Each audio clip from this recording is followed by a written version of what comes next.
সমবেত ভক্তবৃন্দের চরণে আমার কোটি কোটি দণ্ডবত প্রণিপাত। আজ আমরা এক শোক সভার সমবেত। শোক সভায় হরিকথামৃত পরিবেশন করা হয় কেন? এর উত্তর শ্রীমদ্ ভাগবতে আছে। নৈমিষারণ্যে ৬০,০০০ ঋষির সভা। সেখানে সুত গোস্বামী পাদ ঋষিগণকে বলছেন, ঋষিগণ দেখো, জগতের শোক হরণ করতে পারে একমাত্র হরিকথা, হরিভক্তি। যস্যাং বৈ শ্রমানায়াং কৃষ্ণে পরম পুরুষে ভক্তির উৎপদ্যতে পুংস শোক মোহ ভয়া বহা। শোক মোহ ভয়া বহা। যস্যাং বৈ শ্রমানায়াং, হরিকথা শুনতে বসলে কি হয়? পরম পুরুষ শ্রীগোবিন্দের ভক্তি উৎপন্ন হয়। ভক্তি উৎপন্ন হয়ে আমার কি লাভটা হয়? বলেন সবচেয়ে বড় লাভটা হয়। কি বড় লাভ হয়? না শোক মোহ ভয়াবহ।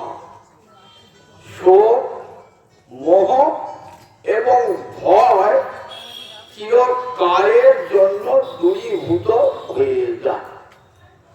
বলুন দেখি, জগতের এমন কোন শক্তি আছে যা একটা পুত্রহারা জননী, মাতৃহারা পুত্র, পতিহারা সতী অন্তরের শোক দূর করতে পারে? এমন জগতে কোন শক্তি আছে বলুন দেখি? জগতের কোন শক্তি নাই। তাকে যত ধন সম্পদ যাই দেন না কেন, একজন মায়ের বিরহে কাঁদছে, একজন সন্তানের বিরহে কাঁদছে, একজন পতির বিরহে কাঁদছে।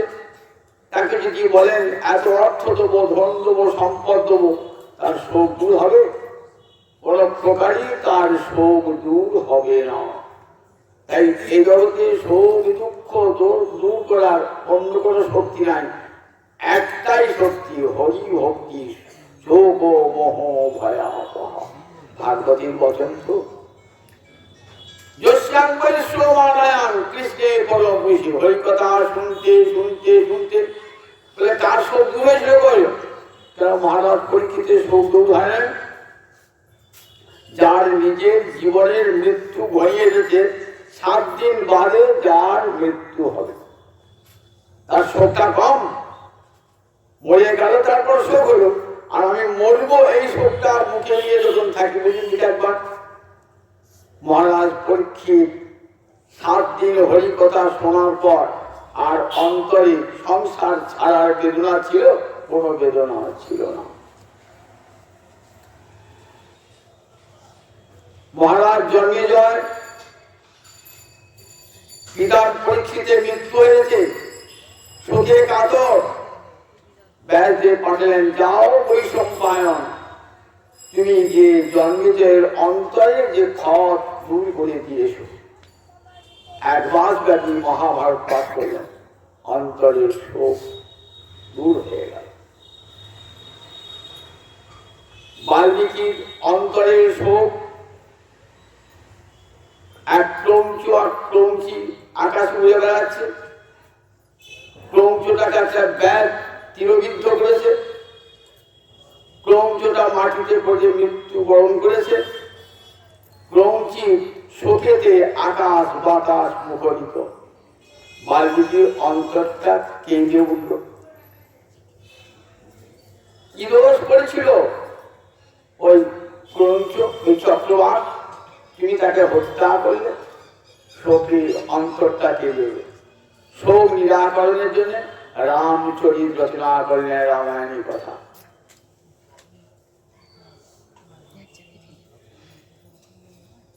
দেখুন সুরত রাজার সমাধি বৈশ্য অন্তরে কতখানি আঘাত পেয়েছিল। মেধামণির কাছে মাতৃ মহিমা শুনলেন, অন্তরে শোক দুঃখ চলে গেল। তাই শোক দুঃখ দূরীকরণের শাস্ত্র হলো হরিকথা। যেখানেই দেখবেন শোক, সেখানে আছেন হরিকথার আসর বসান সাধুরা। তাদের হৃদয়ের শোক একটা ক্ষত, সেটা নিরাময় করতে গেলে একমাত্র হরিকথা শ্রবণ করি। কৃষ্ণের পরম পুরুষে, পরম পুরুষ গোবিন্দের ভক্তির উৎপত্তি হরিকথা শুনলে শুনতে শুনতে শুনতে শুনতে শ্রী গোবিন্দের অতি লাভ হয়ে যায়। এটা কত বড় লাভ দেখুন। শোক মোহ ভয়া অপহা, অপহা মানে দূর করে দেয়। কি কি দূর করে দেয়? শোক মোহ ভয়। মোহ থেকে শোক হয়, মোহ থেকে ভয় উৎপন্ন হয়, মোহটাই দূর হয়ে যায়। অর্জুনকে যখন গীতা শোনালেন ভগবান শ্রীকৃষ্ণ, কি বললেন? শেষে কি বলছেন? কচিত অজ্ঞান সম্মোহ প্রস্তস্তে ধনঞ্জয়। হে ধনঞ্জয়, তোমার যে মোহটা হয়েছিল যে এরা আমার নিজেদের জন, প্রিয়জন, সেই মোহটা দূর হয়েছে তো?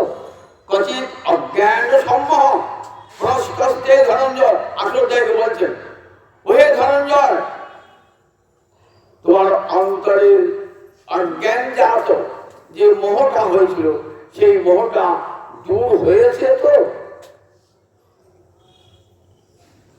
অর্জুন কি বলছেন? নষ্ট মোহ শিথিল লব্ধা তৎপ্রসাদাৎ ময়াচ্যুত। নষ্ট মোহ, আমার তোমার মুখ থেকে কথা শুনে আমার মোহ দূর হয়ে গেল। শিথিল লব্ধা, আমি আমার স্বরূপে প্রতিষ্ঠিত হয়েছি। আমি কে জানতে পেরেছি, আমি ওই দেহ নই, আমি ভগবানের অংশ। আমার বিনাশ নাই, আমি ছিলাম, আমি আছি, আমি থাকব। আমার দেহটা একদিন না একদিন চলে যাবে, কিন্তু আমি যে জীব স্বরূপ, এটা কখনো বিনাশ হয় না। এই স্বরূপে যতক্ষণ জীব প্রতিষ্ঠিত না হচ্ছে, ততদিন জীবের শোক মোহ থাকবে। নষ্ট মোহ, আমার মোহ দূর হয়ে গেছে। স্মৃতির লব্ধা, আমি স্মৃতি ফিরে পেয়েছি। আমি ভুলে গেছিলাম আমি কে, সেটা ভুলে গেছিলাম। আমি ভাবতাম এই দেহটাই আমি। যখন জানলাম দেহটা আমি নয়, আত্মাটাই আমি, তখন আমার মনে শক্তি এলো যে আমি তো কোনোদিনই মরব না। আমি ছিলাম, আমি আছি, আমি থাকবো। আজকে এই দেহে আছি, আগামীকাল অন্য দেহে থাকবো, তারপর জন্মে অন্য দেহে থাকবো। দেহটা পাল্টাবে, দেহটা একটা দেহ পাল্টাবে, কিন্তু আমি যেমনকার তেমনি থাকবো। দেখেছেন তো? এই শিক্ষা ভক্তি শাস্ত্র দেয়। বললেন নষ্ট, আর জীবের স্বরূপটা যাতে জেগে ওঠে। স্বরূপটা জাগলে আর শোক থাকবে না, মোহ থাকবে না, ভয় থাকবে না। মহামায়া কি করেছেন? জগৎকে মোহ গর্তে নিপাতে চন্ডী বলে রাখবেন। যারা বিষয় আসন নিয়ে থাকে, আমরা তো মহামায়া কি করে? তার কাজ জীবকে মোহ গর্তে ফেলে দেয়। কেন মোহ গর্তে ফেলে দেয়? সংসার থাকবে না তো, স্ত্রীরা থাকবে না তো। যার জন্য মহামায়ার কাজ এটি, সংসারের জীবকে এ আমার পিতা, এ আমার মাতা, এ আমার পুত্র, এ আমার ভ্রাতা, এই বোধটা এনে দেন। যদিও তত্ত্ব তো কেউ কারো নয়, তথাপি মহামায়ার এমন শক্তি, এমন প্রভাব যে জীব তার স্বরূপটাকে ভুলে আসে, ভুলে ভাবে এ আমার মাতা, এ আমার পিতা, এ আমার ভ্রাতা। এই সম্পর্কে আবদ্ধ হয়। যখন যদি সেই সম্পর্কটা থাকে ততদিন সুখে থাকি, যেই সম্পর্ক ধ্বংস হয়ে যায় তখন আবার চোখের জল ফেলে থাকি থাকে। মা কাঁদছেন তখন পুত্রের জন্য, পুত্র কাঁদছে মায়ের জন্য, সতী কাঁদছেন পতির জন্য, ভাই কাঁদছে ভাইয়ের জন্য, ভগ্নী কাঁদছে ভাইয়ের জন্য। জগৎময় এই শোক আর বিষাদ, জগৎ জগৎ যেদিকে দেখাবেন এমন এমন সংসার আছে, এমন মানুষ আছে জীবনে শোক পায়নি আর দুঃখ পায়নি। সংসারে থাকলে তো শোক দুঃখ পেতেই হবে, পেতেই হবে এই সংসারে। ভারতবর্ষের প্রথম যে দর্শন না, সেই দর্শনটার নাম সাংখ্য দর্শন। প্রথম দর্শন নাম কি? সাংখ্য দর্শন। 6টা দর্শন শাস্ত্র রচিত হয়েছে। সাংখ্য, পতঞ্জল দর্শন, তারপরে ন্যায় দর্শন, বৈশেষিক দর্শন, পূর্ব মীমাংসা, উত্তর মীমাংসা, বেদান্ত দর্শন। প্রথম দর্শন নাম সাংখ্য দর্শন। সাংখ্য দর্শনের প্রথম সূত্র দুঃখ ত্রাহিঘাতা জিজ্ঞাসা। দেখেছেন ভগবান আছেন কি নাই এই নিয়ে আমাদের শাস্ত্র আরম্ভ হয় নাই দর্শন। কারণ জগতের অনেক নাস্তিক ব্যক্তি আছেন ভগবানকে স্বীকারই করেন না। সবাই যে আস্তিক নয়, নাস্তিক আছেন। তাই শাস্ত্র এমন একটা বিষয় নিয়ে আলোচনা করলেন যেটি সবাই মেনে নেবে, সর্ববাদী সম্মত। দুঃখ আছে, এটা যে ভগবানে বিশ্বাস করে না আস্তিক সেও স্বীকার করে, আবার যে নাস্তিক ভগবানকে মানে না সেও স্বীকার করে দুঃখ আছে।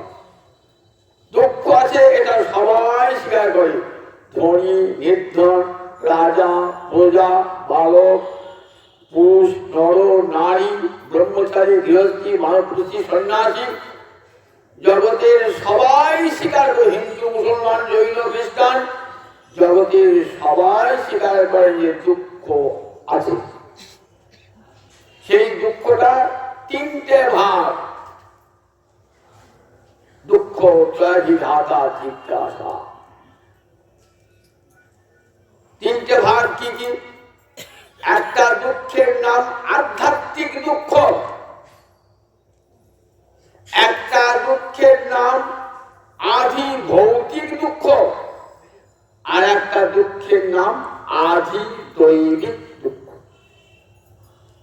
3টে দুঃখ: আধ্যাত্মিক, আধি ভৌতিক, আধি দৈবিক।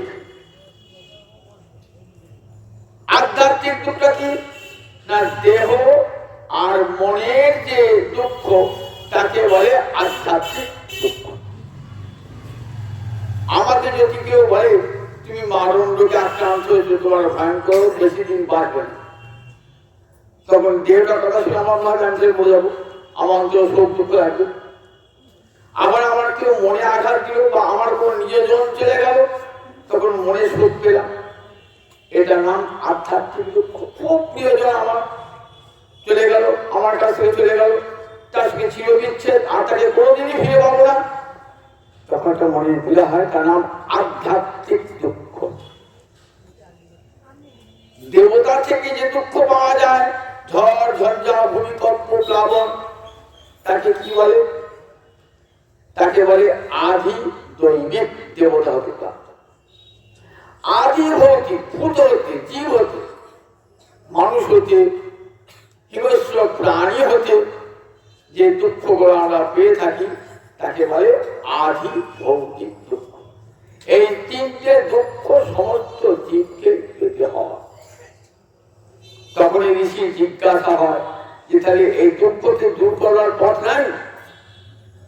শাস্ত্র আগের বলা এলেন সাংখ্য, পতঞ্জল, ন্যায় শাস্ত্র, বৈশেষিক শাস্ত্র, পূর্ব মীমাংসা, উত্তর মীমাংসায় এসে সেই উত্তর পেলাম। ঋষি সন্ধান অনুসন্ধান, কি করে দুঃখকে দূর করা যায়, কি করে শোককে দূর করা যায়, সব শেষে ঋষি বললেন দেখো, নাল্পে সুখমস্তি ভুবৈব সুখম ভূমাত্মেব বিজিজ্ঞাসিতব্য। জগতে যা কিছু দেখছো সব অল্প অল্প অল্প, এতে সুখ নাই। কোথায় সুখ? ভূমৈব সুখম। ভূমাপুর মানে বৃহত্তম পুরুষ পরব্রহ্ম ভগবান শ্রী, তাতে পেরে জীব সুখী হয়ে যায়, সব দুঃখ দূর হয়ে যায়।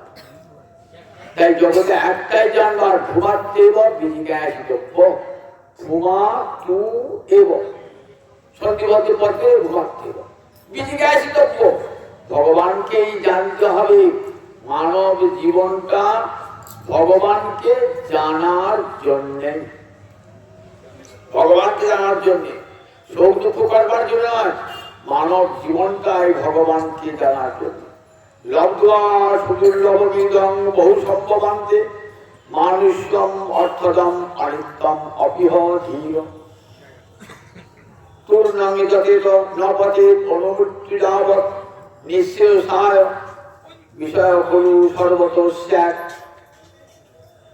কি বলছেন? কৃষ্ণ বলছেন উদ্ধবকে ভাগবতের 11 স্কন্ধে, শোনো উদ্ধব, এই মানব জন্ম আমার কৃপার দান, এক জন্মে পাওয়া যায় না।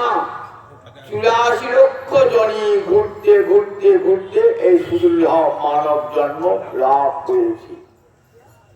লব্ধ্বা সুদুর্লভ, সুদুর্লভ নয়, সুদুর্লভ মানব জন্ম। লব্ধ্বা সুদুর্লভম ইদম বহু সম্ভবান্তে, সম্ভবের জন্ম, বহু জন্মের পর এই মানব জন্ম পেয়েছে।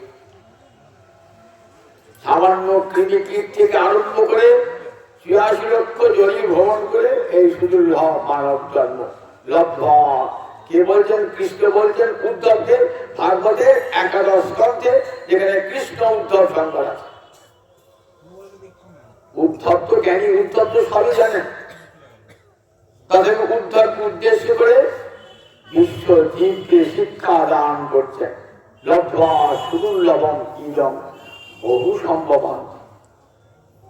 বহু জন্মের পর এই মানব জন্ম পেলাম। কেমন যেমন বলে অনিত্যম অর্থদম, অনিত্যম আবার অর্থদম।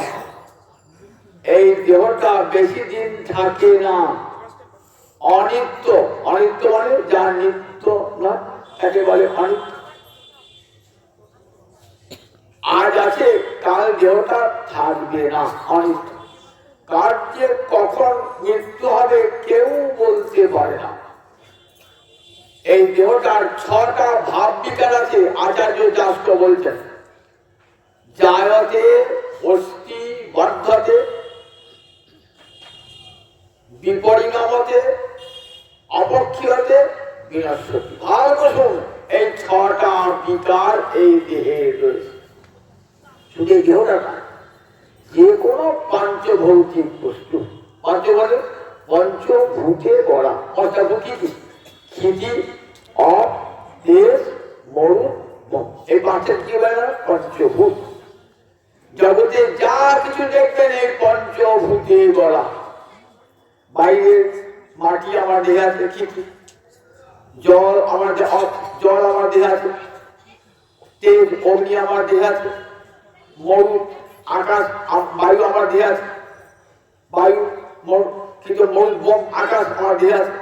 এই 5টাই আমার দেহে আছে।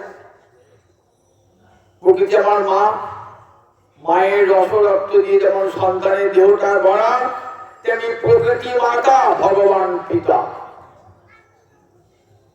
ভগবান দিয়েছেন তার আত্মাটুকু, মা পিতা বীজ দান করেন, মাতা দেহের রস রক্ত দান করেন। দেখুন, দেহটা মাকে দিয়ে চলে গেলাম, কিন্তু পিতার জিনিসটা পিতার কাছে ফিরে যাবে। পিতা দিয়েছেন বিচক্ষুর, পিতায় বলছেন না অহং বিচক্ষুর পিতা মহজনী মহৎ ব্রহ্ম। মহৎ ব্রহ্ম মানে প্রকৃতি, প্রকৃতি আমার জনি, আর অহং বিচক্ষুর পিতা, আমি বিচক্ষুর। তার পিতার অংশটা জীবাত্মা গোবিন্দের অংশ, ওটা আবার পিতার কাছেই ফিরে যাবে। আর এই দেহটা এটা প্রকৃতি মায়ের, প্রকৃতির কাছে রেখে দিই, মাকে আবার ফেরত দিন চলে যাবে। দেখেছেন কেমন রহস্য, দেহ রহস্য কেমন। এই দেহটা পঞ্চভূতে করা, মায়ের কাছ থেকে প্রকৃতি মায়ের কাছে পেয়েছি, যখন মরবো কি করবো?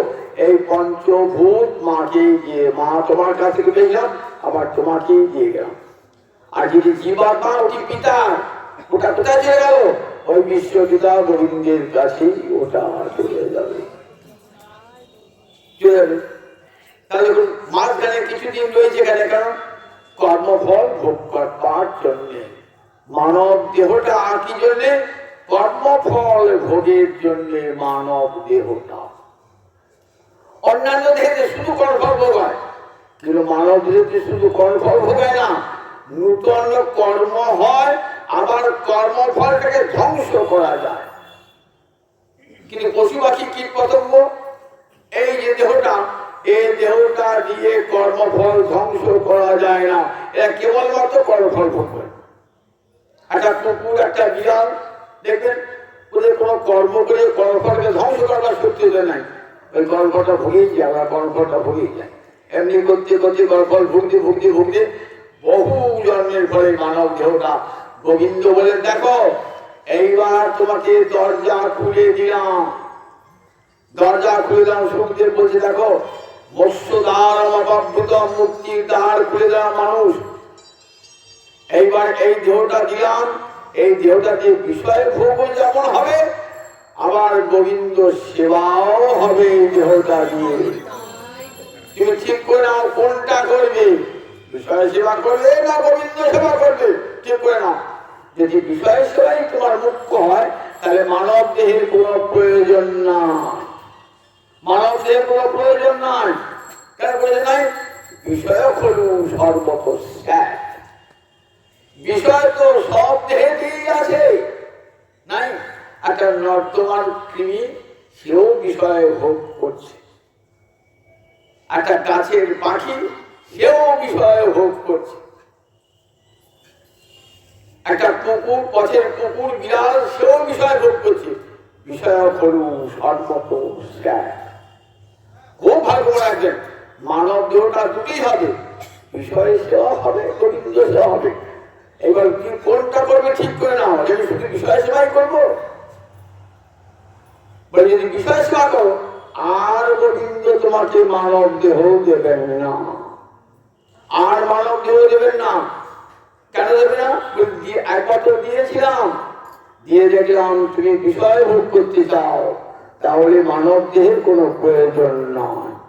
মানব দেহটা শুধু আমার সেবার জন্য, আমার করুণার দান। এই দেহটা দিয়েছি কেন?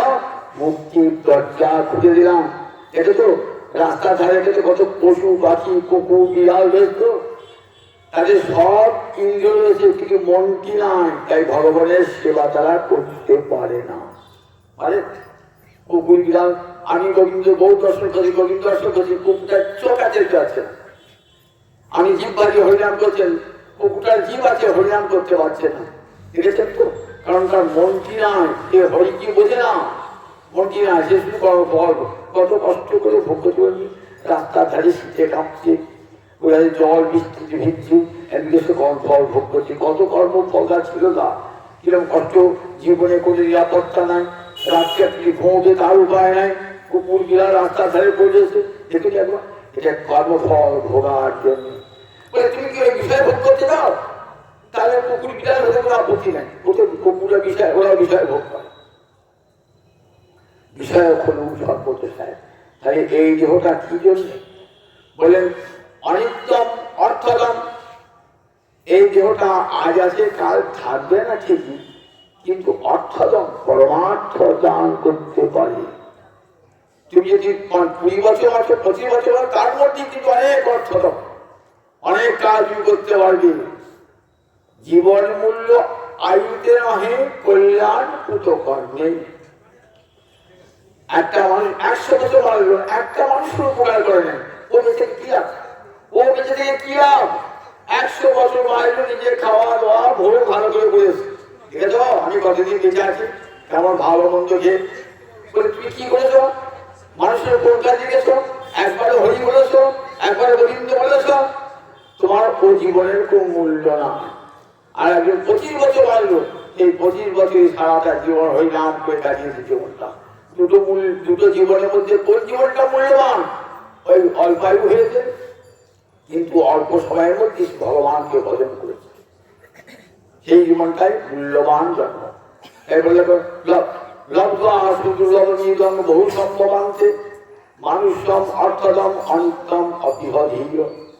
মনুষ্য দেহটা যেমন অনিত্য, যদি পরমার্থ দান করতে পারে এই দেহটা সোনা ফলবে। এমন মানব জমিন রইল পতিতে, আবার করলে ফলত সোনা, মনে রে কৃষি কাজ জানো না। সাধক কবি রামপ্রসাদ বলেছেন, মন তুমি কৃষি কাজ জানো না। এই মানব জমিন রইল পতিত, আবার করলে সোনা ফলবে। সোনা ফলবে মানব জীবনে। মানুষ কি না পারে? ভগবানের শ্রেষ্ঠ দান এই মানব দেহ ভগবান। মানুষ কি না পারে? মানুষ দেবতা পেয়ে যায়। এই মানব জন্মে পেয়ে মানুষ দেবতা পায়, একবারে হেঁটে গোলকে বৈকুণ্ঠে চলে যায়। প্রহ্লাদাদি ভক্তগণ দেখুন কেমন করে জীবনটাকে সার্থক করেছিলেন। 5 বছর বয়স যেদিন থেকে মুখে কথা ফুটেছে সেদিন থেকে হরে কৃষ্ণ কৃষ্ণ কৃষ্ণ হরে হরে, হরে রাম রাম রাম হরে হরে। কৃষ্ণ নাম প্রহ্লাদের মুখ থেকে হ বললে কৃষ্ণ, হ বললে হরি। যেদিন থেকে বললেন কৌমারে আচরের ধর্মান, বুড়ো বয়সে হরিনাম বলবো, বুড়ো বয়সে আমার হরিনাম হবে। বুড়ো বয়সে তখন তো গলায় কাশি, পায়ে বাদ, চোখে দেখতে পাচ্ছি না, কানে শুনতে পাচ্ছি না, বেশিক্ষণ বসবার সময় নেই। জীবনের উচ্ছিষ্ট সময়, সেই সময়টা ভগবানকে যখন বউ ছেলে কার কাছে আমি আর কাঙ্ক্ষিত নই, অবাঞ্ছিত সকলের কাছে, তখন হে গোবিন্দ বলে গোবিন্দের কাছে যাই। আর এই সুন্দর জীবনটা গোবিন্দ দিলেন, একদিনও হরি বলি নাই। বিষয় ভোগ করো, কিন্তু বিষয় ভোগের মাঝে গোবিন্দ সেবাও করো, দুটোই করো। এই মানুষ সব অর্থদম বলে মানব জন্ম পরমার্থ দান করতে পারি। এই দেহেতেই তুমি চলে যাবে গোলকে বৈকুণ্ঠে। তার প্রমাণ দেখো ভাগবতে। রাজর্ষি ভরত, মহারাজ অম্বরীশ, প্রহ্লাদ, ধ্রুব কেমন করে জীবনটা ভগবানের নিবেদন করছেন। সারা জীবনটা তারা রাজত্ব করছেন, রাজা হয়েছেন, জীবনটা ভগবানকে দিয়েছেন। এত শোক দুঃখ তাপ কোন কিছুই তাদের অঙ্গে লাগে না, গায়ে লাগে না। সমস্ত শোক দুঃখ জয় করে তারা চলে গেছে। মানুষ সমাজ অনিত্যম অপিহধীয় বলে এমন সুন্দর সুদূর্লভ মানব জন্ম পেয়েছ, মনে হচ্ছে সত্তর নাম যেত বলে তাড়াতাড়ি শেষ করবে ভজনটা। কেন বুড়ো বয়সে ভজন করবো? এখন কি হরিনাম শুনবো, এখন সাধুকার শুনবো কেন, এখন তীর্থ ঘুরবো কেন? গোবিন্দ বলছেন তার বুদ্ধ তোর নামে যথেষ্ট। তোর নাম মানে তাড়াতাড়ি করে নেবে। কেন তাড়াতাড়ি করে নেবে? কখন যে আমার জিহ্বা একবার আর ওই কথা বলতে পারবে না, স্তব্ধ হয়ে যাবে, কেউ বলতে পারে না। নিঃশ্বাস পড়ছে আর পড়বে না নিঃশ্বাস। নলিনী দল জল জীবন টলমল, নলিনী দল জল জীবন টলমল। ভজহু হরিপদ নীতিরে, ভজহু হরিপদ নীতিরে। নলিনী দল জল জীবন টলমল। নলিনী পদ্মপাতায় জল যেমন টলমল টলমল করছে, কেন আমার জীবনও টলমল টলমল করছে। কখন যে মরবো কেউ বলতে পারে না। আমি যে 80 বছর 90 বছর 100 বছর বাঁচবো, মানুষের কর্মায় 100 বছর, আমি যে 100 বছর বাঁচবো এমন কোন নিশ্চয়তা আছে? যে কোনো মূর্তি বলতে পারি বিশ্বাসে নহি বিশ্বাস ও পদারুদ্ধ ভবিষ্যৎ। এই নিঃশ্বাস বার হচ্ছে, এই নিঃশ্বাস শেষ হয়ে যাবে, যে কোনো মূর্তি শেষ হয়ে যাবে। তাই নলিনী দল জল জীবন টলমল, ভজহু হরিপদ নীতিরে। ভজহু এ মন শ্রীনন্দন নন্দন, অভয় চরণার গেন্দরে। তাই যেদিন থেকে সামান্য জ্ঞান হয়েছে সেদিন থেকে গোবিন্দ চরণার বিন্দ ভজন করো। প্রহ্লাদ আদি ভক্তগণ জগৎকে শিক্ষা দিয়ে গেছেন। তোর নাম যথেষ্ট না পথে অনুমৃত্যু যাবৎ।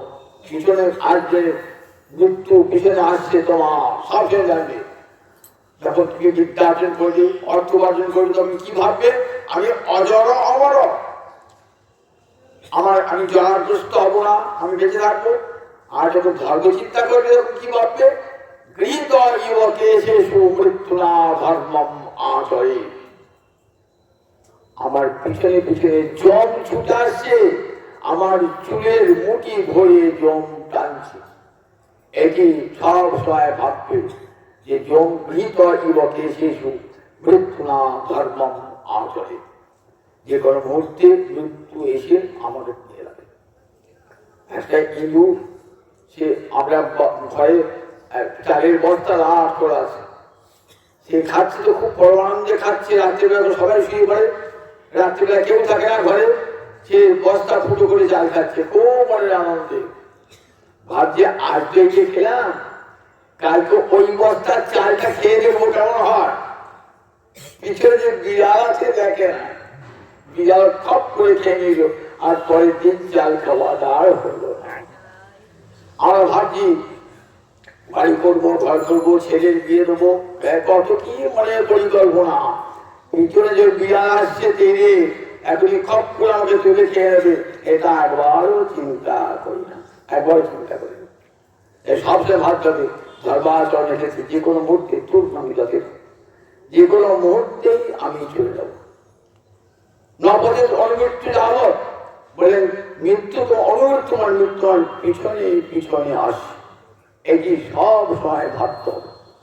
ভাবতে মৃত্যু হবে দেখবেন গোবিন্দ চিন্তা, যেমন যে কোনো সময় মৃত্যু করে, এই চিন্তা হয়েই দেখবেন ভগবত চিন্তা আপনি আপনি আসবে, আপনার কাছে।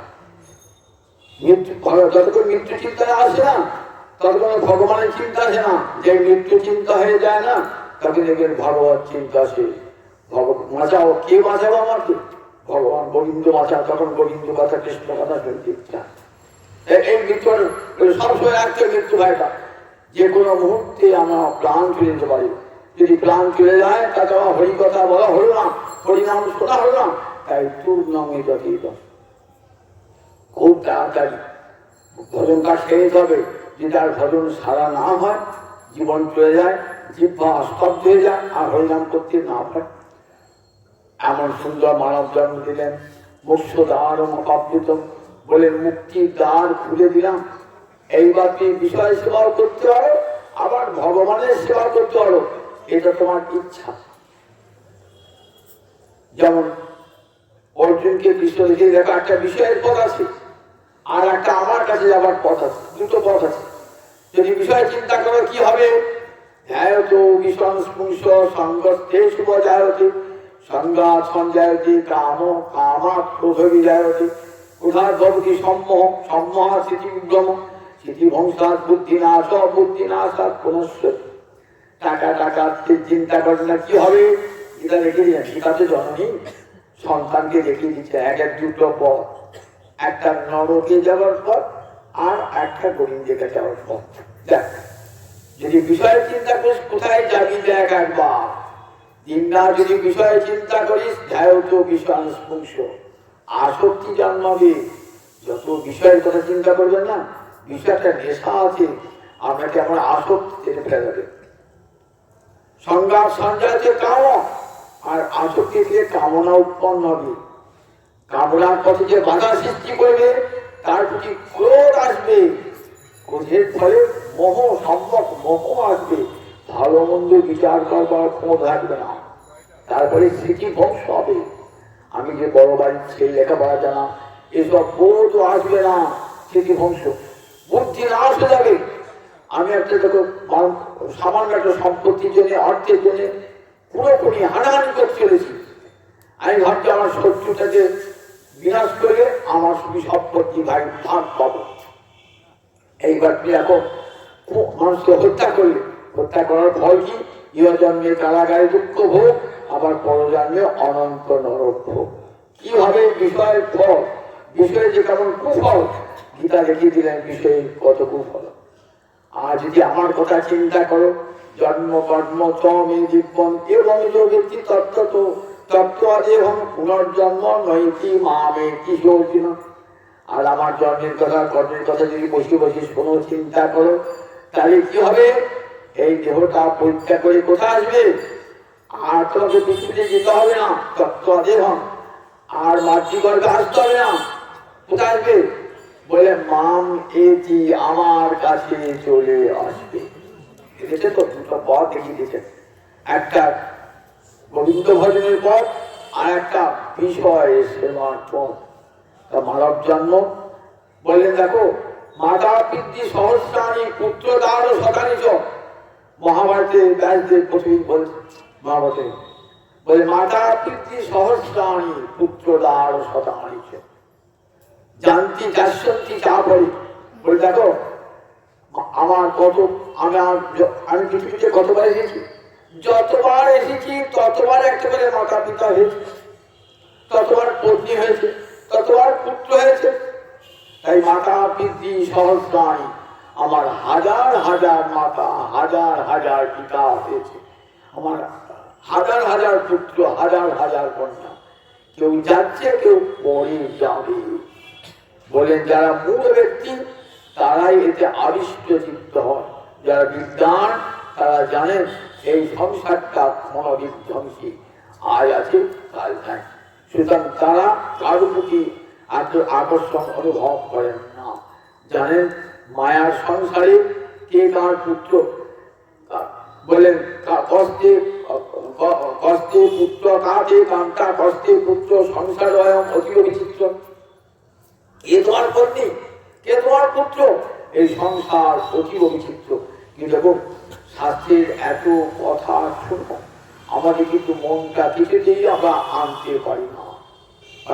যে এর সঙ্গে আমার সম্পর্ক ছিল না, থাকবেও না, কিছুকালের জন্য সম্পর্ক ব্যক্ত অধ্যায়ী, কিছুদিনের জন্য ব্যক্ত, এমনই মহামায়ার মুহূর্তে আমাদের স্বরূপটাকে ধ্বংস করে দেয়, আমাদের স্বরূপটাকে।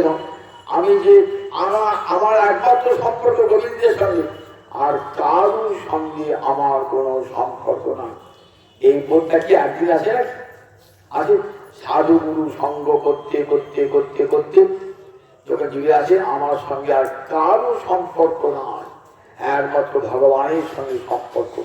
এই বোধটা যখন দৃঢ় হবে অন্তরে, তখনই আর শোক মোহ ভয় থাকবে না।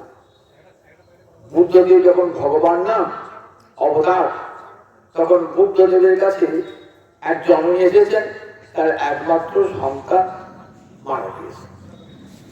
ভগবান তো সব পারে। এই বুদ্ধদেবের কাছে কাঁদতে কাঁদতে এলেন, বাবা আমার মরা সন্তানকে বাঁচিয়ে দাও, একমাত্র সন্তান। বললেন মা, যে মরেছে সে তো আর জীবন ফিরে পায় না, সে আর বাঁচে না। মা তুমি কেঁদো না, কেন কার জন্য কাঁদছো মা? ও তো আর কর্মফল ভোগে চলে গেছে, আবার অন্য পূর্বে জন্মাবে, সে কাঁদছো কেন? কিন্তু মায়ের অন্তর কিছুদিন প্রবোধ পায় না, সান্ত্বনা পায় না বারবার। তখন ভাবলেন কৌশলে শিক্ষা দান করবো। বললেন শোনো মা, তোমার ছেলেকে আমি বাঁচিয়ে দেবো, একটা উপায় অবলম্বন করছে তোমাকে। কি না, তোমাকে এক মুষ্টি সরিষা আনতে হবে। সরিষা আনতে হবে, বেশ এক মুষ্টি সরিষা আছে দোকান থেকে কিনে পাবো। বললে না না, দোকান থেকে আনলে হবে না, কোথেকে আনতে হবে? এমন একটা বাড়ি থেকে আনতে হবে যেখানে কোনোদিন কেউ মরে নাই, কোনো শোক হয় নাই। ওই মা বেশ ঠিক আছে, আমি নিয়ে আসি। একটা বাড়িতে গেলেন, মা এক মুষ্টি সরষে দেবে, তা তোমরা কেন? ও মা জিজ্ঞাসা করি, তোমার বাড়িতে কেউ কোনদিন মরে নাই? বলে সে কি বলছো, এই তো গত বছরই আমার বাবা মারা গেলেন। তাহলে তোমার বাড়ি না হবে। আবার একটা বাড়ি গেলেন, বলে নাম সরষে দেবে? হ্যাঁ নাম সরষে দিচ্ছি। আচ্ছা মা তোমার গাড়ি কেউ মরে নাই? বলে হ্যাঁ গত বছর আমার মা মারা গেছে। না না হবে।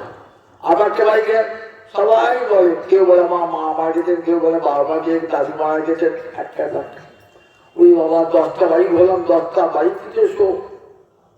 ফিরে এলেন, ফিরে এসে বললেন আমি আমার ছেলেকে আর বাঁচাতে চাই না, হর জগতের বিরহ আধার দাও গো অমৃত দীক্ষা। বলে দাও, আমার তো অমৃত দীক্ষায় দীক্ষিত করো, যাতে আর মৃত্যু ভয় করতে না হয়, এমন দীক্ষা দাও। মৃত্যু শাশ্বত, মৃত্যু আসবেই আসবে, দেহ ধারণ করলে মৃত্যু আসবে, তার কোনো বয়সের ঠিকানা নাই, যে কোনো মুহূর্তেই মৃত্যু আসবে। সুতরাং আমরা ভাবি আমি বুঝি চিরকাল থাকবো, অপরে বলল মহাভারত জিজ্ঞাসা করছি ধর্ম, যুধিষ্ঠিরকে ধর্ম জিজ্ঞাসা করছে। মহাভারতের কাহিনী ছিল যখন পঞ্চ পাণ্ডব বনে বনে ঘুরে বেড়াচ্ছে, ঘুরতে ঘুরতে যুধিষ্ঠিরের জল তৃষ্ণা পেয়েছে। তা বলছে 5 ভাই ঘুরে বেড়াচ্ছে তো, আচ্ছা গাছের উপর উঠে দেখতো ওটা কোনো সরোবর দেখা যায় কিনা। সহজে বলে আচ্ছা গান দেখছে, একটা বিরাট গাছে উঠেছে, উঠে দেখছে দূরে একটা সরোবর রয়েছে। বলে যা জল নিয়ে আয় না, জল আনার পাত্র তো নাই, কি আনবে? তাকে যে ধনুকে বাম কাটে দেয় তাকে টুক বলে, এই তুলে করে জল ফেরাতে চলে গেল জল আনতে। যে জল আনতে যাবে না, তখন একটা ফাটফুটে সাদা বক গাছে বুঝা করে জল নেবার পূর্বে আমার প্রশ্নগুলো উত্তর দাও, তবে জল দেবে। বলো তোমরা কি বলে বলছো? একটা বকের আবার প্রশ্ন, বল শোনো, এই প্রশ্নের উত্তর দাও। একটা উত্তর দাও না, কি হবে তার ফল? উত্তর দিতে না পারে কি হবে? মরে পড়ে থাকবে, মরে পড়ে থাকবে। সহজে কখন গেল জল আনতে, এত দেরি এখন এলো না? নকুল কি যাবে, নকুল আমার গেল, নকুলকে জয় জল নিয়ে যাবে, তখন মোটাই দাঁড়াও, জল এবার বলি আমার পৌঁছে গেলে উত্তর দাও। কি বলে বলো? যদি উত্তর দিতে না পারো কিন্তু তোমার ভাইকে মরে পড়ে আসবে, তুমিও মরে পড়ে থাকবে, একটা উত্তর মরে পড়ে থাকবে। নকুলকে সব দিকে পাঠানো, সহজ এলো না, নকুলকে পাঠানো, নকুল এলো না, তাহলে যাও অর্জুন, তুই যাও, তুই একবার দেখ। অর্জুন গিয়েছেন, অর্জুন জলে যাবেন, বটায় যাও আমার প্রজাকে উত্তর দাও, তবে জল দেবে। তো আমার প্রশ্ন, হ্যাঁ আমার প্রশ্ন উত্তর দাও। ওই দেখো নারকেল তোমার 2 ভাই জন্ম, 2 মরি, একটা প্রশ্ন অর্জুন উত্তর দেবে। বাবা অর্জুনকে পাঠালাম, সেও তো হাওয়া হয়ে গেল, সেও এলো না, নকুল গেলে এলো না, সহদেব গেলে এলো না, অর্জুন এলো না, ভীম তুমি যাও। এবার ভীম গেল, একটা জল একটা জানি গিয়েছেন, তখন দেখছেন 3টে ভাই মরে পড়ে আছে, আর বক্তা দেয় জল নেবার করে আমার প্রশ্ন উত্তর দাও, একটা প্রশ্ন জল নেব। ভীম মোর কথা কি ব্যাপার, 4 ভাই কি বলো, 4 ভাইও তো ফিরল না, কেউ জল আনলো না, দেখি আমি কোথায়। এইবার গিয়েছে যুধিষ্ঠির, যুধিষ্ঠিরকে বলছে ধর্মরাজ শোনো, যুধিষ্ঠির আমার প্রশ্নের আগে উত্তর দাও, তারপরে জল নেবে। উত্তর দিতে পারো তুমি জল পাবে, নইলে তোমার এই 4 ভাই যেমন গতিয়ে তোমার তাই গতি হবে।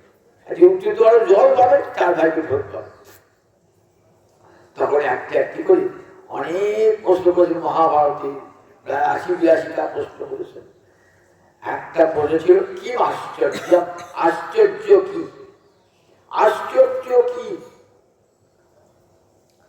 বললেন উত্তর যে যুধিষ্ঠির, অন্যান্যি ভূতানি গচ্ছন্তি যম মন্দিরম শেষা স্থিরত্ব বিষ্ঠন্তি কি আশ্চর্যম অতঃপরম। অহনি অহনি সন্ধি করে অহন্যানি ভূতানি গচ্ছন্তি যম মন্দিরম, প্রতিদিন যমের মন্দিরে যাচ্ছে অসংখ্য জীব, প্রতিদিন। সারা বিশ্বকে যখন কত মানুষ মরছে, শুধু কাটার মানুষ মরছে না তো, কাটার মতো বহু শ্মশান আছে, আবার সম্পর্ক শ্মশানও পুরানো হয় না, জলে ভাসিয়ে দেয়, মাটিতে পুঁতে দেয় আছে। আবার মানুষ ছাড়াও অন্যান্য প্রাণী কত মরছে, কত মশা, কত মাছি মরছে বলে কি একবার ঠিক আছে, তার সংখ্যা গণনা করা যায়।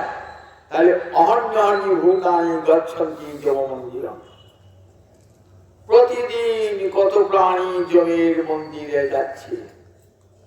শেষা যারা বেঁচে থাকলো তারা ভাবছে আমি বোধহয় মরবো না, সে মরা পুড়িয়ে এলো, মনে হয় ভাবছে না আমাকে যেদিকে পড়াবে, আমি পুড়ে এলাম, আমার স্বজনকে পুড়ে এলাম, তো আমাকে নিয়ে গিয়ে চিতায় পড়াবে, এটা আমরা একবারও ভাবি না, একবারও ভাবি না। তাই এর চেয়ে আশ্চর্য কি আছে? এটাই তো সবচেয়ে আশ্চর্যের কথা। অন্যানি ভূতানি গচ্ছন্তি চ মন্দিরম, প্রতিদিন যোগের মন্দিরে যাচ্ছে। সুতরাং মৃত্যু তো একদিন হবেই হবে, কিন্তু দুর্লভ মানব জন্ম যখন গেছি তাকে সার্থক করব, তাতে আর জন্ম মৃত্যুর চক্রে আসতে না হয়। এর নাম অমৃতত্ব লাভ। অমৃতত্ব লাভ মানে অমৃত পান করা নয়। আর রে মৃত্যু, তুমি বলে কি দেখাও হয়, আর তোমার জন্ম মৃত্যুর চক্রে আসবো না। শ্রীমদ্ ভাগবতের প্রথম স্কন্ধে আছে ভীষ্মের নির্যান। ভীষ্মদেব কুরুক্ষেত্রের যুদ্ধে 10 দিন যুদ্ধ করার পর ভীষ্মের পতন হয়ে গেল। সরস্বজ্জায় বিশাল কান্তরে সরস্বজ্জায় ভীষ্ম শুয়ে আছেন। এদিকে যুধিষ্ঠির রাজা হয়েছেন। রাজা হওয়ার পর মনে শান্তি পাচ্ছেন না, একদম ভাবছেন আমি অন্যায় করেছি, কত আত্মীয় স্বজনকে বধ করেছি, ঘরে ঘরে কত বিধবা রমণী হয়ে গেল আজ আমার জন্যে, ঘরে ঘরে কত মা কাঁদছে ছাড়ি ছেলেকে হারিয়ে, কত সতী কাঁদছে পতিকে হারিয়ে। এই যুদ্ধ না করলেই হতো, এ আমার রাজা দেখিলাম। গোবিন্দ রয়েছে সঙ্গে সঙ্গে, কত বোঝাচ্ছে রাজা তুমি অন্যায় করো না, তুমি রাজধর্ম পালন করছো, ক্ষত্রিয়, এটা তোমার করা উচিত ছিল, কর্তব্য, না করলে পাপ হতো। কিন্তু যুধিষ্ঠিরের মনে প্রবোধ মানছে না। তখন চল তোমাকে নিয়ে যাই ভীষ্মের কাছে, ভীষ্মের মুখে শুনলে তোমার মন কত শান্তি পাবে। চলো, পঞ্চ পাণ্ডবকে সঙ্গে যুধিষ্ঠিরকে সঙ্গে ভীষ্মের কাছে গিয়েছেন। ভীষ্ম সরস্বতী শুয়ে আছে। ভীষ্ম বলছেন কে এসেছে? অখিল গুরু নারায়ণ এসেছে। এই তোমার কাছে এলাম বিশ্বদেব, জানো তো এর মনে খুব অশান্তি যুধিষ্ঠিরের মনে, আমি এত বোঝাচ্ছি কিন্তু কিছুতেই মনে শান্তি পাচ্ছে না, তাই তোমার কাছে নিয়ে এলাম। ভীষ্ম বলছেন চাতুরি, চাতুরি অনেক চাতুরি করেছে ঠাকুর, আর আমার সঙ্গে চাতুরি করো না। গোবিন্দকে বলছে তুমি এসেছো ওই জন্য যুধিষ্ঠিরকে বোঝাবার জন্য। যুধিষ্ঠিরকে বোঝাবার নয়, তোমার চাতুরি আমি ধরে ফেলেছি। কি চাতুরি ধরেছ না? বলছে আমি ডাকছি তোমাকে মনে মনে, আমাকে দেখা দেওয়ার জন্য তুমি এসেছো, বাইরে চাতুরি করছো কিনা। যুধিষ্ঠিরের মনে শান্তি হয় না, তোমাকে কি বুঝে নেব। দেখো ঠাকুর, তোমার চতুরি আমি ধরে ফেলেছি। আমার কখন ডাকলে? কেন আমি মনে মনে ডাকছি, তো মনে মনে ডাকলে শুনতে কি করে? ও ঠাকুর, তুমি নররূপে লীলা করলো, তুমি অন্তর্যামী। আমি চিনতে পেরেছি অন্তর্যামী ভগবান। আমার অন্তরে ডাক তুমি শুনতে পেরেছ। আমি ডাকছি তোমাকে, আমি তো সরস্বতীরা আছি, আমি তাই উঠে তোমার কাছে দিতে পারবো না। তাই আমার অন্তরের বহু দিনের ইচ্ছা তোমার চরণ, যুগল চরণ দর্শন করতে করতে আমি প্রাণ পরিত্যাগ করব। ঠিক আছে? কেমন মৃত্যু হয়েছে, কেমন গোবিন্দের চরণ দর্শন করতে করতে প্রাণ পরিত্যাগ করবে, কেমন ভীষ্মের ভক্তি করতেন। আজও আসবেন গোবিন্দ সেরকম ভক্তের কাছে, যদি মনে করে ডাকেন না, তাও গোবিন্দ ঠিক এসে দাঁড়াবেন নয়নের সমক্ষে। বলছেন গোবিন্দ আমার নয়নের সামনে দাঁড়াও, পাশে দাঁড়ালে দেখতে পাবো না, শুয়ে আছি তো আমি, এ পাশে দাঁড়ালে দেখতে পাবো না, এ পাশে দাঁড়াও, আমার নয়নের সম্মুখে তুমি দাঁড়াও। সেই চতুর্ভুজ মূর্তি, এই শঙ্খচক্র গলা পদ্মাহীন মূর্তি আমি দেখবো তোমার। ওই পিতার উপাসনা বিশ্বদেব, বিশ্বদেব নাম রাখে লক্ষ্মী নারায়ণ, সদায় বোঝো তো। সেই বিশ্ব ওই নারায়ণ মূর্তিতে ওই শঙ্খচক্র গলা পদ্ম ধরি আমার নয়নের সম্মুখে দাঁড়া, ভগবানের সামনে দাঁড়িয়েছে। বলছেন গোবিন্দ তোমাকে কতদিন দেখো, আজ তো আমার দেওয়ার কিছু নাই, তুমি জগৎগুরু, গুরুকে দর্শন করলে কিছু তো উপহার দিতে হয়। আজ আমার কিছুই নাই দেওয়ার মতো, শৌর্য বীর্য পরাক্রম কিছুই আমার নাই, ধন সম্পদ কিছুই দেওয়ার মতো নাই। আছে মাত্র একটা জিনিস, কি আছে না? মনটা আছে। এর আগেও তোমার বড় মন দিতে গেছি, নাও নাই। কেন মনটা নাও নাই? কতবার বলছি গোবিন্দ আমার দেহ মন তোমাকে সমর্পণ করলাম, নাও নাই। কেন নাও নাই? দেখুন কেন ভক্ত। আমি বলি গোবিন্দ মনটা তোমাকে দিলাম, গোবিন্দ বলে নিচে কথা বলছি কিরকম, আপনি আমাকে একটা বাড়ি দান করলেন তো, এই বাড়িটা আমাকে দিলাম। আমি ভাবতাম বড় বাড়ি দান করছি, ও বাবা বাড়িটা নিচে গেছি 4 জায়গায় বন্ধ করছে বাড়িটা, দাঁড়ানো 4 জায়গায় বন্ধ আছে, কার কাছে ছাড়াবো? 4 জায়গায় মন্দির বাড়ি দান করা হলো কি? বাড়ি দান করা হলো না। ঠিক তেমনি আমার মনটা দেখুন কেমন, গোবিন্দ আমার মনটা না, বললে মনটা নেবো কি রে, কিছু বন্ধক আছে। কোথায়? বউর কাছে বন্ধক আছে, ছেলের কাছে বন্ধক আছে, স্বামীর কাছে বন্ধক আছে, স্বজনের কাছে বন্ধক আছে। ওই বন্ধক দেওয়া মনটা আমি নেবো না।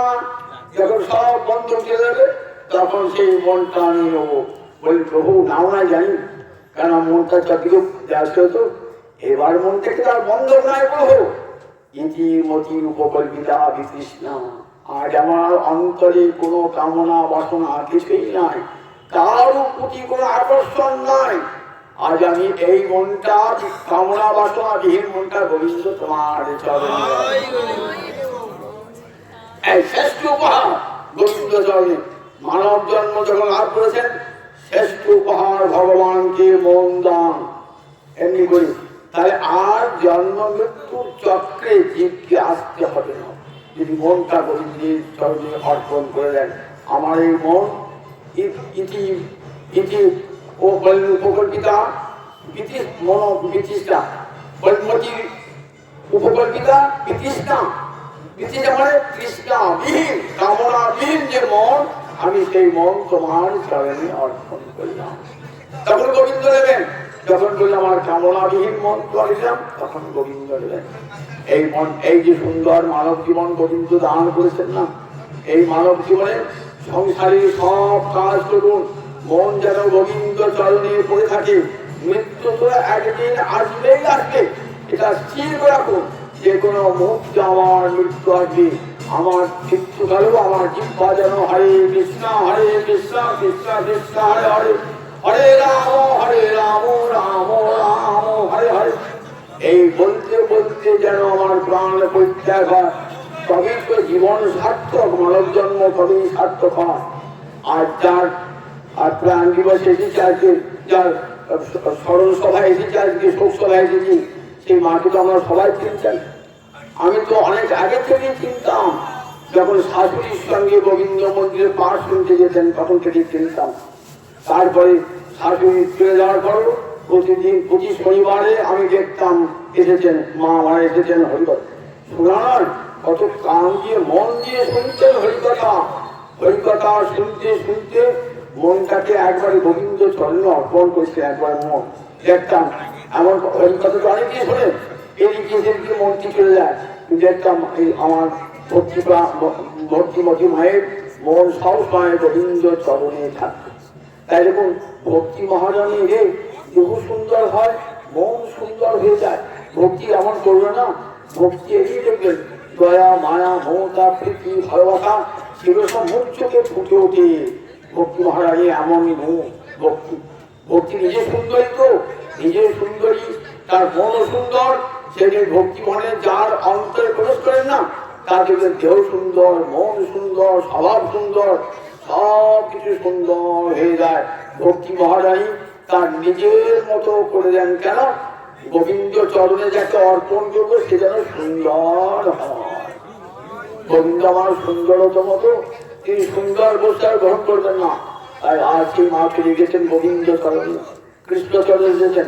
তার জন্য দুঃখ করো না, জননী জন্মস্য ভর্দাবলী গৃহেষি ভূমি গৃহেষি মাতা গর্ভধারণ কুসুমা অতই কৃষ্ণ লোকেশু নাস্তি মাতৃ সমগুরু। সত্যি জগতে মায়ের বিকল্প হয় না। জগতে এই মায়ার জগতে মায়ের কোনো বিকল্প হয় না। মায়ের মতন এমনখানি এতখানি ভালোবাসা পৃথিবীর কোথাও নয়। পৃথিবীর সবাই শত্রু হতে পারে, কিন্তু মায়ের কোল নিরাপদ আশ্রয়। জানেন অজীবনের দুর্যোধন এত যে যুদ্ধ অত্যাচারী, তথাপি দেখুন মা গান্ধারীর অন্তরে কিন্তু আকর্ষণটা ছিল দুর্যোধনের প্রতি। জানতেন আমার ছেলে দুরাচারী, আমার অবাধ্য পুত্র, তথাপি কুপুত্র যায় তো অচিত কুমাতা না ভগবতী শাস্ত্র বলছে না, কুপুত্র যদিও হয় কুমাতা কখনো নয়। সন্তান যত দুর্দর্শ হোক, অবাধ্য হোক, দুরাচারী হোক, সবাই ঘৃণা করুক, মা কিন্তু কোনোদিনই করে না। সন্তান দিতে পারে এই মায়ের ভালোবাসায় আমাকে শক্তি দান করে, মায়ের ভালোবাসা জগতে আর মাকে কেউ ভুলতেও পারেন না। স্বয়ং মহাপ্রভু দেখুন সন্ন্যাস গ্রহণ করেছেন, কিন্তু মাকে ভুলতে পারেন না। প্রতি বছর জগদানন্দকে গিয়ে একটু কাপড় পাঠাতেন মায়ের জন্য, প্রধানী কাপড় পাঠাতেন, আর বলতেন দেখো গৌদেশে আমার দুজন মা আছে, একটা আমার জননী, একটা জাহ্নবী। কৃষ্ণচন্দ্র মাকে ভুলতে পারেন নাই, বুঝেছিলেন? রামচন্দ্র মাকে ভুলতে পারেন নাই, কৌশল্যার কথা ভুলতে পারেন নাই, জগতে ভুলতে পারে না। কিন্তু এই জগৎটি এমনি, এই জগতে এমনি আজ আছে কাল থাকবে, পরিবর্তনশীল নশ্বর জগৎ। সুতরাং নশ্বর জগতে সবই চলে যাবে। মনে রাখতে হবে গোবিন্দই আমাদের পিতা, গোবিন্দই আমাদের মাতা। তমেব মাতা চ পিতা তমেব বন্ধুস্য সখা তমেব। সেই গোবিন্দ চরণ স্মরণ করি মাটি শোক ভুলতে হবে, প্রতি শোক ভুলতে হবে। বলে দেখো যদি শোক ভুলতে যাও, মন প্রাণ গোবিন্দ চরণে অর্পণ করে দাও, প্রার্থনা করো যে মা চলে গেছে সে যেন গোবিন্দ চরণে অনন্ত শান্তি অনুভব করেন। তার যে আরাধ্য দেবতা সেই রাধা মাধবের চরণে যেন তিনি চির শান্তি লাভ করেন। এই বলি আজ এখানে আমার কথা সব কিছু আমার জয় জয় জয়।